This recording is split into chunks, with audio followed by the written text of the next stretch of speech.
한번 따라서 해볼까요? 두려움을 이기자. 두려움을 이기는 길에 대해서 말씀을 증거하려고 합니다. 우리 인생들은 많은 것들에 노출되어 살아가죠.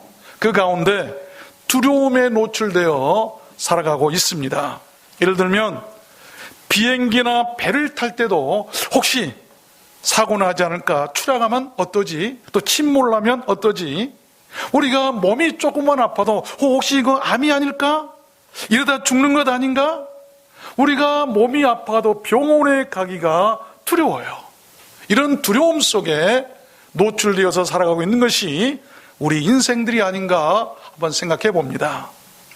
저는 한 인간으로서, 또한 목사로서 요즘처럼 무력감을 느낀 때도 드물다 싶습니다. 과학이나 지식의 진보로 인간을 대단한 존재로 생각했지만 눈에 보이지 않는 작은 이 바이러스 앞에 쩔쩔매면서 두려워하는 허약하고 미력한 존재임을 느끼고 이 무력감을 느끼지 않을 수가 없는 것이죠. 독일의 판제와 슈테그만이라고 하는 박사가 인간들이 두려움 때문에 지출을 해야 하는 비용에 대한 참 재미있는 연구를 했답니다. 그들 논문에 의하면 독일 국민이 1년에 두려움을 잊기 위해서 지출하는 비용이 한 하루 우리나라 돈으로 약 80조래. 80조를 두려움이 먹고 있는 거예요. 그 내용을 세분해 보니까 두려움을 잊기 위해서 마신 술로 30조 원이 소비된대. 또 수면제나 약물 비용으로 15조 원이 이렇게 소비되고, 두려움으로 인한 불만 때문에 능률이 떨어진, 그런 불안 때문에 능률이 떨어진 그 일의 손해가 20조, 또 두려움으로 생긴 병으로 인한 치료비가 약 8조가량 된다고 그래요. 두려움의 해악이 얼마나 큰가를 잘 나타내주는 그런 리서치가 아닌가 한번 생각해 봅니다. 여러분, 그처럼 우리 인생들에게 있는 그 두려움은 우리들 삶을 망가뜨려요. 그리고 곤란하게 하고 피폐하게 하는 질병이 아닐 수가 없어요. 반드시 그러므로 이 두려움이라고 하는 것은 우리가 이겨야 되고 극복해야만 하는 필수 요소가 아닐 수가 없는 것입니다. 오늘 우리가 읽은 본문 말씀, 그 내용이 이렇습니다. 제자들이 바다로 나가서 배를 타고 가다가 한밤중에 이르러 큰 풍랑을 만나게 되었는데, 다 죽을 그 절체절명의 위기와 두려움 가운데서 모두 다 살게 되었다는 그런 말씀이에요. 그 비결이 여러분 무엇이었을까요? 여러분, 지금 신종 코로나 바이러스로 인해서 온 세상이 공포와 두려움 속에 쌓여 있습니다. 어쩌면 오늘 본문 말씀처럼 지금 온 세상이 그러한 바이러스의 풍랑을 만나서 두려움에 떨고 있지 않나 생각해 보는 것입니다. 그래서 저는 오늘 말씀을 받들어서 그러한 무서움과 두려움을 이기게 하는 그 비결에 대해서 여러분들께 증거해 드리려고 하는 것입니다.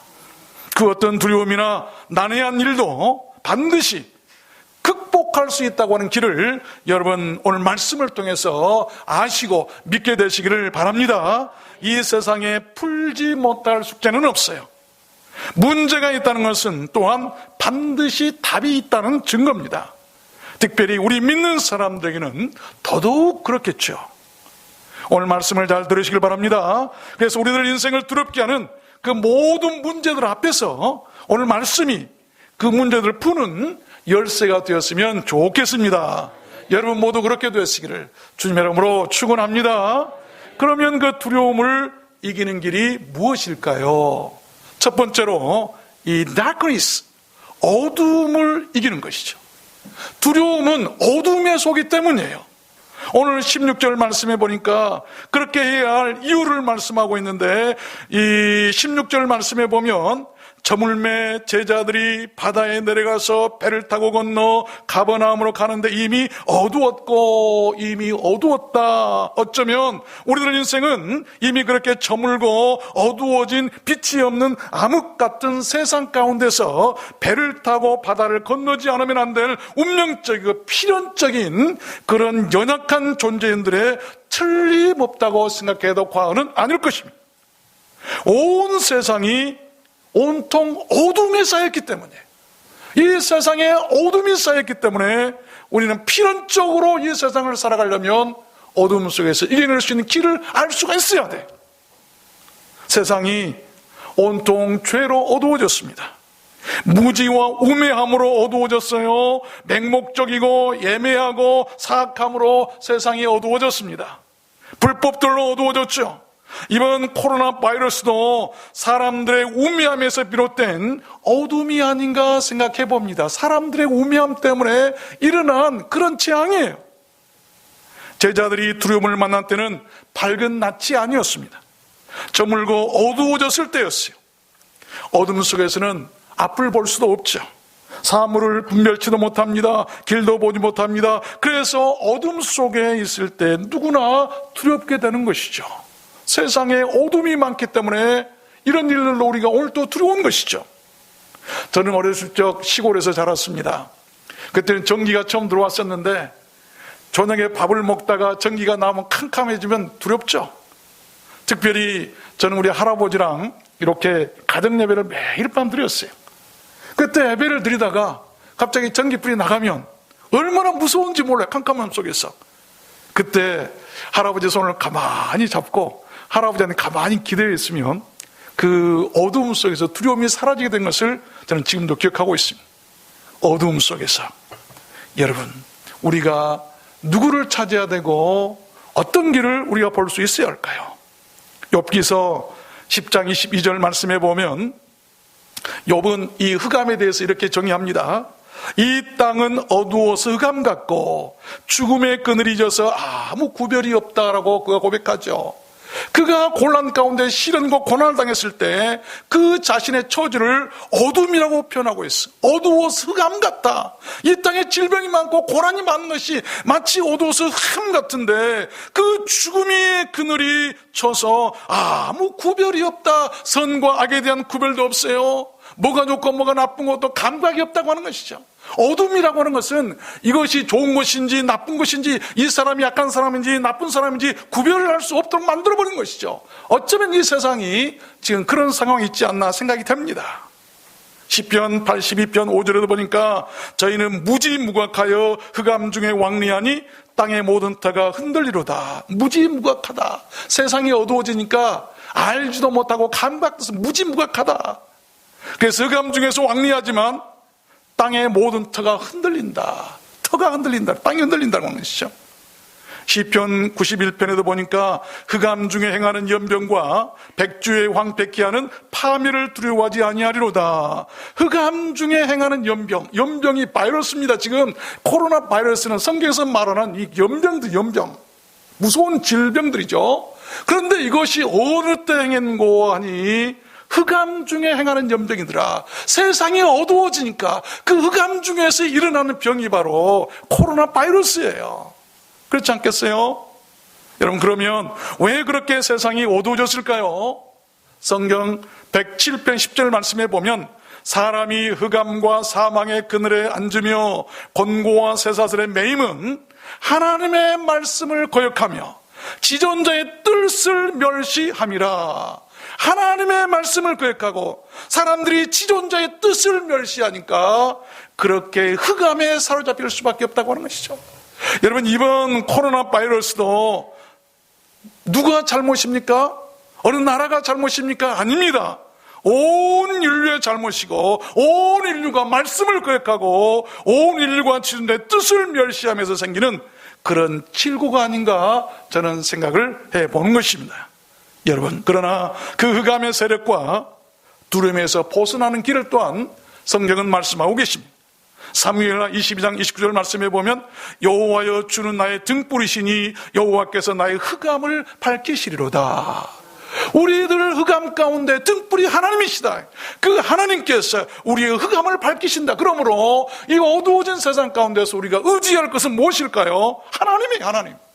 우리의 등불 되시는 하나님을 의지하라고 이 어둠의 재앙들을 지금 우리들에게 내리고 계신 것을 우리는 이번 기회를 통해서 알아야 된다는 말씀이지. 시편 107편 말씀에도 보면 여호와께 부르짖음에 그 고통에서 구원하시되 흑암과 사망의 그늘에서 인도해 내시고 그 얼군 줄을 끊으셨도다. 사망과 흑암 중에서 부르짖음의 기도예요. 기도하도록 하시기 위해서 이 흑암을 우리들에게 내리셨음을 우리가 알아야 될 줄로 믿습니다. 이번 기회에 기도하지 못한다고 한다면 여러분 이길 수 없는 것이죠. 또 마태복음 4장에도 보니까 흑암이 앉은 백성이 큰 빛을 보았고 사망이 땅과 그 그늘에 앉은 자들에게 빛이 비쳤도다. 주님께서 오시기 전에 세상을 흑암이 가득 찬 세상으로 말씀하고 계세요. 그 흑암의 세상이 빛을 보았는데 그 빛이 바로 예수 그리스도, 그로 말미암아 인류가 구원받게 되었음을 여러분 믿으시기를 바랍니다. 여러분, 우리가 누가복음 11장에 보면 참 우리에게 큰 교훈을 주시는 말씀이 있어요. 저는 이 한 주간 동안 말씀을 묵상하고 이 말씀을 준비하면서 이 말씀이 내 마음에서 떠나지 않았어요. 누가복음 11장 35절, 그러므로 네 속에 있는 빛이 어둡지 아니한가 보라. 주님께서 하신 말씀이에요. 네 안에 빛이 어두워지지 않은가 보라. 우리가 이런 상황 속에서 코로나 바이러스의 이런 세상 가운데서 누구를 핑계하거나 원망할 필요도 없어요. 먼저 내 자신의 안에 있는 빛이 어두워지지 않았나 우리가 한번 살펴보았으면 좋겠습니다. 왜 그럴까요? 내 안에 빛이 밝으면 어둠이 근접할 수도 없고, 이 땅에 이 세상에 빛으로 오신 우리 주의 말씀이 밝아 등불처럼 비춰지게 되면 어둠 같은 이런 바이러스 같은 이런 어둠이 어떻게 이 세상에 오겠는가 하는 말씀이에요. 그러므로 교회 안에 빛이 어두워졌는가? 세상 가운데 빛이 어두워졌는가? 내 가정이나 내 마음속에 빛이 어두워져 있는가를 우리가 돌아보는 이번 성찰의 기회가 됐으면 좋겠습니다. 그래야만이 이 문제를 해결할 수 있는 것 아니겠습니까? 여러분, 그런 것입니다.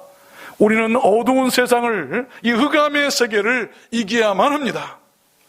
어두운 일을 버려야 되고 어두운 길로도 가지 말아야 돼요. 왜 그럴까요? 어두울 때는 우리 자신들 속에 있는 빛이 어둡지 않은 걸 늘 점검하면서 기도에 힘써야 될 텐데 그 이유 때문 아니겠습니까? 그래야 그 어둠에 사로잡히지 않고 이길 수 있기 때문 아니겠습니까? 여러분들께서는 지금 어둠 속에 있습니까? 아니면 밝은 빛 가운데 행하고 계십니까? 오늘 말씀에 나오는 제자들은 이미 저물어 어두울 때에 바다에 내려가서 배를 타고 나아갔다고 성경은 기록하고 있어요. 이 사건을 기록하면서 왜 성경은 처음부터 어둠을 강조하면서 이 사건을 전개해 나갔을까요? 어둠. 두 번째입니다. 우리가 어떻게 그 두려움을 이길 수 있을까요? 두려움을 이길 수 있는 두 번째 비결은 이 타임이죠. 때를 기다리는 것이죠. 타임. 17절 오늘 본문 말씀해 보니까 예수는 아직 저에게 오시지 아니하셨더니, 아직 오시지 아니하셨더라 그랬습니다. 예수님께서 제자들 가운데 아직 오시지 않고 그들 가운데 계시지 않았을 때 그들에게 그런 두려운 일들이 벌어졌다는 것입니다. 아직 오지 않으셨을 때. 그렇습니다. 우리 주님이 계시지 않는 곳은 그 어느 곳도 그렇게 안전하지를 못하고 늘 불안하고 두려울 수밖에 없는 것이죠. 이 교훈이에요. 예수님이 오시지 않는 배, 예수님이 계시지 않는 배 두려울 수밖에 없었어요. 우리 인생들은 주변에 돕는 자가 없을 때 두려움을 느끼게 됩니다. 아무리 찾아도 도울 자가 없을 때, 아무리 도와달라고 소리를 쳐도 듣는 이가 없을 때 절망하고 공포감을 느끼고 두려움을 느끼게 될 것입니다. 우리 어린아이들을 키워보면 어린아이들이 잠을 자다가 이제 일어나서 두리번거리다가 주변에 아무도 없으면 막 울죠. 왜 그럴까요? 자기 주변에 도울 자가 없을 때, 엄마 아빠가 안 계실 때 두려운 것이죠. 그래서 울게 되는 것 아니겠습니까? 이번 신종 코로나 사건에도 어떤 장애인의 그 피해를 제가 들어본 적이 있는데, 어떤 장애인이 나와서 이런 얘기를 합니다. 코로나 바이러스가 두려운 것이 아니라 이 코로나 바이러스로 인해서 두려워서 자기 곁에서 사람들이 떠난 것이 나는 더 두렵다. 도울 자들이 다 사라져버렸을 때 그 장애인은 코로나 바이러스보다 그것이 더 두렵다고 한 말을 듣고, 아, 그렇구나. 인간은 관계 속에 살아가는데 누군가 도울 자가 없을 때 그런 두려움을 느끼게 되는 것 아닌가 한번 생각을 해보았습니다. 여러분, 기다리시길 바랍니다. 주님의 때를 기다리는 웨이터들이, 웨이터, 식당에 가보면 웨이터가 있죠. 같은 말이죠. 누군가를 기다리고 서 있는 그런 웨이터들 말이에요. 주님은 제자들이 곤경에 처했을 때 그들 곁으로 오셨습니다. 주님이 오시자 그들은 그 두려움에서 즉시 벗어날 수가 있게 되었습니다. 여러분께서 지금 공경에 처해 두려움 가운데 계시다고 한다면 여러분 주님 곁으로 우리 주님께서 오실 찬스예요. 기회예요. 때예요. 두려움 가운데 떨고 있었던 그 제자들 곁으로 주님이 오셨다고 한다면, 하나님 내가 두렵습니다, 이 바이러스 때문에 내가 두렵습니다라고 여러분들이 공중에 처해 있는 것을 보시고 우리 주님께서 여러분을 찾아오시게 되실 줄로 믿습니다. 이 찬스를 놓치지 마세요. 주님 만날 좋은 찬스예요. 잠언 20장 22절 말씀해 보니까 여호와를 기다리라, 그가 너를 구원하시리라. 우리가 누구를 기다려야 될까요? 누구 때를 기다려야 될까요? 여호와를 기다려라, 그가 너를 구원하실 것이다. 또 하박국 2장 3절 말씀해 보니까 비록 더딜지라도 기다리라, 지체되지 않고 청령 응하리라. 비록 더딜지라도 지체하지 말고 오시는 그 하나님을 기다리면 여러분 지체지 않고 반드시 응하게 될 것이라고 성경은 약속하고 계세요. 이사야 30장 말씀에도 여호와는 공의의 하나님이시라, 무릇 그를 기다리는 자는 복이 있도다. 기다리는 자가 복이 있다고 하는 말씀이에요. 유다서 1장 말씀에도 보니까요, 하나님의 사랑 안에서 자기를 지키며 영생에 이르도록 우리 주 예수의 긍휼을 기다리라. 능히 너희를 보호하사 거침이 없게 하시고 너희로 그 영광 앞에 흠이 없이 즐거움으로 서게 하시리라. 기다리는 자들에게 약속하신 축복의 말씀 아닙니까? 이번 신종 코로나 바이러스도 그렇게 그 사라질 때가 있음을 알고 기다림으로 우리가 이겨냈으면 좋겠습니다. 우리가 할 수 없을 때는 기다릴 수밖에 없어요. 하나님을 기다릴 수밖에 없다고 하는 것이죠. 전하 범사에 기한이 있고 그 목적을 이룰 때가 있다고 성경 기록하죠. 때가 되면 하나님께서 이 또한 반드시 지나가게 하실 줄로 믿습니다. 세 번째입니다. 그 두려움을 이길 수 있는 길이 무엇일까요? 세 번째는 change, 변화에 적응하는 것이죠. 변화에 적응할 수 있어야 돼요. 오늘 18절 말씀해 보니까 한 변화가 일어나죠. 큰 바람이 불어 파도가 일어나더라. 그렇습니다. 우리는 상황 변화에 민감할 수가 있어야 돼요. 두려움은 항상 상황 변화에서 올 수 있기 때문 아니겠습니까? 오늘 본문에 나온 제자들도 그랬어요. 그들에게 갑자기 상황 변화가 일어났죠.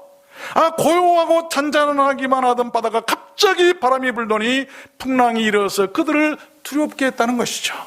우리도 평안하고 좋고 잘 나가다가 갑자기 시련의 풍랑이 일어나서 우리를 어렵게 할 수도 있어요. 한 단란한 믿음의 가정이 있었습니다. 그 가정은 사랑하는 남편과 어린 5살짜리 데이빗이라고 하는 아이와 함께 살고 있었어요. 그들은 교회를 잘 다녔고 신앙생활 잘했습니다. 그런데 어느 날 갑자기 남편의 사업이 아주 어렵게 되어서 모든 것이 파산으로 떨어지고 말았어요. 그러다가 남편은 견디질 못하고 그냥 시름시름 앓다가 죽고 만 것이죠. 이제 어머니와 어린 아들 데이빗만 남았습니다. 그런데 남편이 죽으니까 여기저기서 남편이 사업하다가 가져갔다고 하는 빚쟁이들이 몰려들더니 막 빚을 갚으라고 난리가 아니에요. 그 중에서 한 사람이 왔는데 어마어마한 돈 액수를 청구한 거예요. 자기가 알기로는 남편이 살아있을 때 분명히 갚은 것 같은데 또 그 빚을 갚으라고 하니까 어떻게 할 수가 없었어요. 이제 집도 다 넘어가게 생겼고 아무것도 없고 길바닥에 어린 5살짜리 아이와 나 함께 생겼습니다. 그런 교회 가서 기도도 나오지도 않았고, 목사님이 아무리 와서 위로해도 그러나 하나도 귀에 들질 않았어요. 하나님, 나 죽을 수밖에 없습니다. 어찌하여 남편과 함께 날 같이 데려가시지? 나를 이 땅에 남겨놓으시고 이렇게 힘들게 하십니까? 하소연하면서 통곡하며 울고 있었어요. 그런데요, 그날따라 이 어린아이가 방에서 나오더니 이런 말을 한 거예요. 마미, 엄마, 하나님이 나를 도우셨어요. 아니, 왜 그러니? 그랬더니 내일 학교에 나가면서, 그 어린이집에, 유치원에 나가면서 채집을 할 것이 있는데, 가져가야 할 것이 있는데 나비 한 마리를 잡아가는 거예요. 그런데 보세요, 창문 안으로, 지금 우리 집 안으로 소파 위에 나비가 날아와서 앉아 있어요. 엄마가 보니까 진짜 나비가 한 마리 거기 날아와 앉아 있는 거예요. 그래서 이 데이빗이 살금살금 가서 나비를 잡으려고 하니까 나비가 소파 밑으로 훅 내려가 버리죠. 낑낑대고 아무리 끌어내도 소파가 안 움직입니다. 어머니가 도와줬어요. 그래, 내가 도와줄게. 소파를 확 끌어냈는데, 여러분, 그 밑에 남편이 살아있을 때 갚았던 영수증이 있는 거예요. 그 어머니가 그 영수증을 붙들고 울면서 하는 게 기도는, 하나님은 살아계시군요. 하나님은 살아계시군요. 이 어린아이 데이빗이 엄마의 우는 것을 보고, 엄마 왜 그래, 그러니까 너는 모른단다. 너도 크면 알게 되겠지. 하나님은 살아계신단다. 그래서 살게 됐다고 하는 것 아니겠습니까? 여러분, 주님의 제자들에게도 큰 바람과 풍랑은 예외 없이 닥쳐왔습니다. 그런 것이죠. 우리 믿는 사람에게도 예외는 없습니다. 그러한 시련의 바람은 누구에게나 언제든지 모든 인생들에게 불어 닥쳐올 수 있다는 것을 우리는 알아야 되죠. 우리 인생들은 어떤 상황이나 바뀜에 대한 어떤 적응 능력에 따라서 문제를 쉽게 해결할 수도 있고 그렇지 못할 수도 있습니다. 또한 그 두려움에서 벗어날 수도 있고 그렇지 못할 수도 있는 것이죠. 상황 대처 능력이 느리면 그만큼 해결도 느리게 될 것이고 고난도 오래가고 길어질 수밖에 없을 것입니다. 여러분, 우리는 인생의 모든 상황의 변화에 대해서 신속히 인정할 수 있어야 되고 빨리 어댑트할 수 있어요. 적응할 수가 있어야 되죠. 그래야 그 두려움에서 벗어날 수 있기 때문 아니겠습니까?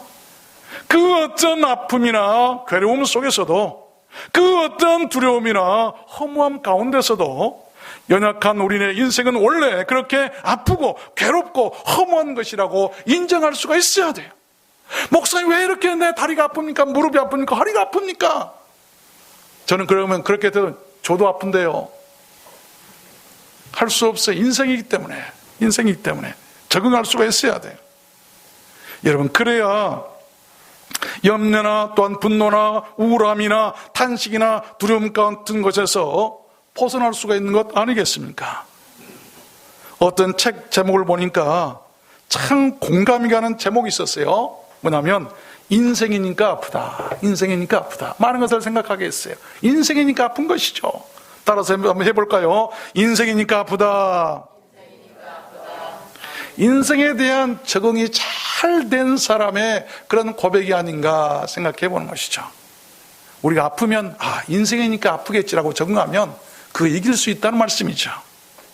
네 번째입니다. 두려움을 이기는 그 길이 무엇일까요? 네 번째는 think, 이 생각을 지배하는 거죠. 생각을 지배해라.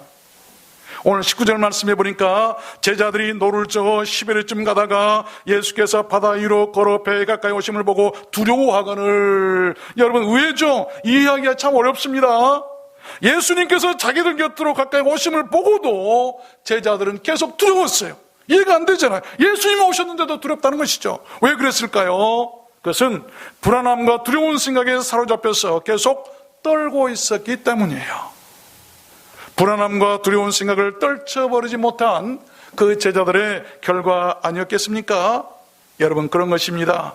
그렇게 미래에 대한 걱정과 불안한 생각에 사로잡히면 예수님께서 자신들에게 가까이 오심을 보고서도 두려워할 수밖에 없는 것이죠. 그러므로 우리 인생들이 그러한 두려움에서 벗어날 수 있는 길은 우리들 생각을 바르게 지배할 수 있어야 돼요. 우리의 생각을 지배할 수가 있어야 돼요. 미국 샌프란시스코에 가면 명물이 있죠. 골든 게이트 브리지, 금문교라고 그러죠.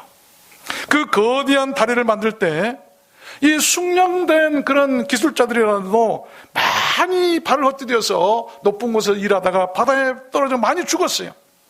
그 원인을 분석해 보니까 다름 아닌 밑에 시퍼렇게 흐르고 있는 그 바다, 그것 때문에, 그 두려움 마음 때문이라고 그랬다는 것입니다. 그래서 정부가 그 낙상 사고를 막기 위해서 엄청난 돈을 들여가지고 그 일하는 사람들 그물망을 이렇게 설치했다고 그래요. 그런데 놀라운 것은 그 그물망이 설치된 이후로는 한 사람도 떨어져 죽은 사람이 없었다는 것입니다. 왜 그랬을까요? 그것은 다른 것 아니에요. 바로 그들 밑에 안전망이 있다고 하는 안심이죠. 아, 내가 떨어져도 그물망이 있어서 나는 죽지 않는다고 하는 안심하는 마음, 그런 생각, 그 생각의 지배라는 것이 바로 여러분 그런 거 아니겠어요? 여러분 생에 안전망이 있다고 여러분 생각해 보십시오. 그 어떤 두려움 속에서도 평안하게 살아야 될 것입니다. 여러분 인생의 그 안전망은 무엇입니까? 우리들 인생의 안전망은 바로 우리 주님 예수 그리스도이신 것을 여러분 믿으시길 바랍니다. 그 생각이 여러분 삶을 지배하게 하십시오. 내 인생의 안전망 예수 그리스도가 살아계신다. 여러분 그 생각이 여러분 모든 것을 지배하도록 해야 돼요. 두려움이 사라질 것이고 여러분 모든 아픔과 고통도 이겨내는 길이 환하게 보이게 될 줄로 믿습니다. 여러분 생각을 무엇이 지배하고 있습니까? 희망입니까? 절망입니까? 창세기 6장 5절 말씀해 보니까 여호와께서 사람의 죄악이 세상의 관영함과 그 마음과 생각의 계획이 항상 악할 뿐임을 보시고 땅 위에 사람 지으셨음을 한탄하사 마음에 근심하시고 가라사대 나의 창조한 사람을 내가 지면에서 쓸어버리되 사람으로부터 육축과 기는 것과 공중의 새까지 그러하리니. 사람의 생각이 항상 악하다. 그 악한 생각이 사람의 생각을 지배하고 있을 때 그들의 모든 삶을 하나님께 거역하는 것이었고, 이것을 보신 하나님께서는 새들 짐승들까지라도 이 땅에서 그냥 청소를 하듯이 빗자루로 먼지를 쓸듯이 다 쓸어버리시겠다고 말씀하셨던 것 아니겠어요? 어쩌면 이번 신종 코로나 바이러스도 여러분 그런 관점에서 우리가 봐야 되는 것 아니겠습니까? 이번 신종 코로나 바이러스도 우리들 생각의 지혜로 이겨냈으면 좋겠습니다. 언젠가 곧 반드시 사라지게 하실 것이라고 하는 그 생각이 우리를 지배하게 되면 반드시 이기게 될 줄로 믿습니다. 우리들 생각에 따라서 우리들 장래나 미래가 달라지게 될 것입니다. 마지막 5번째입니다. 그 두려움을 이기는 길이 무엇일까요? 페이스, 믿음을 갖는 것이죠. 믿음이 두려움을 이기게 하는 것이죠. 오늘 20절부터 보니까 본문에 가라사대 내니 두려워 말라 하신대 이에 기뻐서 배로 영접하니 배는 곧 저희의 가려던 땅에 이르렀더라 그랬습니다. 아무리 제자들이라도 물 위로 걸어서 제자들에게 오시는 주님을 보고도 두려워했었죠. 그것은 다른 거 아니에요. 신앙 문제입니다. 신앙, 믿음 문제였어요. 인생의 두려움은 그렇게 불신앙이나 믿음이 약한 사람들에게 있다는 것 아니겠습니까? 그러나 곧 상황이 반전되었죠. 내니 두려워 말라라고 하는 주님의 음성을 들은 제자들은 그 두려움의 풍랑 가운데서 곧바로 주님을 알아보게 되고 그리고 기뻐하면서 그들의 배로 영접하게 되었습니다. 그때 두려움은 즉시 사라지게 되었고 그들의 배는 그 두려움의 바다를 건너서 그들이 가려던 그 목적지에 무사히 이룰 수 있게 됐다고 오늘 성경이 분명하게 기록하고 있는 것입니다. 여러분, 여러분이 생의 두려움에서 벗어나고 여러분의 소원과 목적하는 바를 이루시기를 원하십니까? 그러시다면 우리 주님을 속히 믿으십시오. 그리고 여러분의 삶을 배에 그 주님을 영접하십시오. 영접하는 자 곧 그 이름을 믿는 자들에게는 하나님의 자녀가 되는 권세를 주셨다고 말씀하고 계셨고 우리 하나님께서는 자신의 자녀들을 세상 끝날까지 지켜주시겠다고 약속을 하셨어요. 내가 세상 끝날까지 너희와 항상 함께 있을지어다라고 약속하셨고 여러분 믿는 자에게는 능치 못함이 없다고 또한 하나님께서 말씀을 하셨습니다. 여러분 오늘의 고통이나 두려움은 오히려 내일을 위한 이 스태핑 스톤이라고 그러죠. 스태핑 스톤. 이 디딤돌, 희망의 디딤돌이 될 수 있다는 것을 믿으시길 바랍니다. 어둠 속 바다 가운데서 두려움에 떨고 있던 제자들 곁으로 다가오셨던 우리 주님 예수 그리스도의 그 은혜와 사랑만이 우리들 생의 모든 어둠과 두려움에서 유일한 빛이고 희망이 된다는 것을 잊지 마시길 바랍니다. 말씀을 맺겠습니다. 우리가 살다 보면 세상에서 항상 기뻐하고 항상 즐거워하고 항상 행복하게만 살 수 있다면 여러분 얼마나 좋을까요? 그러나 이 세상에 시종일관 그렇게 사는 사람은 한 사람도 없어요. 욥기서 5장 말씀해 보니까 재앙은 티끌에서 일어나는 것이 아니요 고난도 흙에서 나는 것이 아니라 인생은 고난을 위해서 났나니. 여러분들은 생각해 봤어요. 이번 코로나 바이러스도 어떤 사람은 박쥐에서 바이러스가 생겼다? 아니에요. 재앙은 그런 티끌에서 일어난 것도 아니고 흙에서 일어난 것도 아니고 생각해야 됩니다. 인생의 고난, 인생의 죄로 말미암아 그들 가운데 있는 고난 가운데 일어났다고 하고 욥은 분명히 얘기했어요. 그의 모든 재난이 인생 가운데서 일어나는 것이지 다른 것에 핑계될 수가 없어요. 여러분, 이런 고난을 통해서 우리는 우리 자신 인생들을 돌아볼 수 있어야 돼요. 우리들 모든 인생은 마치 큰 바다에 선책을 띄우고 항해를 하는 사람들과 같다고 성경은 말씀하고 있죠. 그래서 늘 위험과 두려움에 노출될 수밖에 없어요. 여러분 인생의 배에 우리 주님을 모시고 항해하시기를 바랍니다. 그러면 결코 침몰하지도 않을 것이고 안전하고 든든하고 모두 다 살게 될 줄로 믿습니다. 그 어떤 두려움도 이길 수 있고 여러분 살 수가 있을 텐데 그것이 믿고 여러분 그것이 바로 우리가 믿는 기독교 아니겠습니까? 여러분 마스크가 대세죠. 마스크 살려고 이렇게 줄을 서는 거 보면서 여러분 마스크로 여러분 코와 입을 잘 가리십시오. 그래야 돼요. 반드시 그렇게 해야 돼요. 그러나 먼저 예수 그리스도의 그 마스크를 우리가 먼저 쓴다고 한다면 그 어떤 바이러스도 우리에게 침투하지 못할 것이고 활동하지 못하고 다 사라지고 물러가게 될 줄로 믿습니다. 우리 주님께서 바다도 만드셨어요. 또한 바람도 만드셨고 풍랑도 만드셨어요. 모든 것은 그래서 우리 주님께서 통치하시는 것입니다. 우리 주님 다시 오셔서 다스림으로 이번 신종 코로나 바이러스의 그 두려운 바다도 속히 안정되고 평안해졌으면 좋겠습니다. 여러분 생의 모든 두려움 가운데도 그러하신 우리 주님의 은혜가 함께 하시기를 저는 오늘 우리 주님 예수 그리스도 이름으로 축원합니다. 축복합니다. 우리 오늘 말씀을 생각하시면서 찬양할까요? 돌아온 탕자.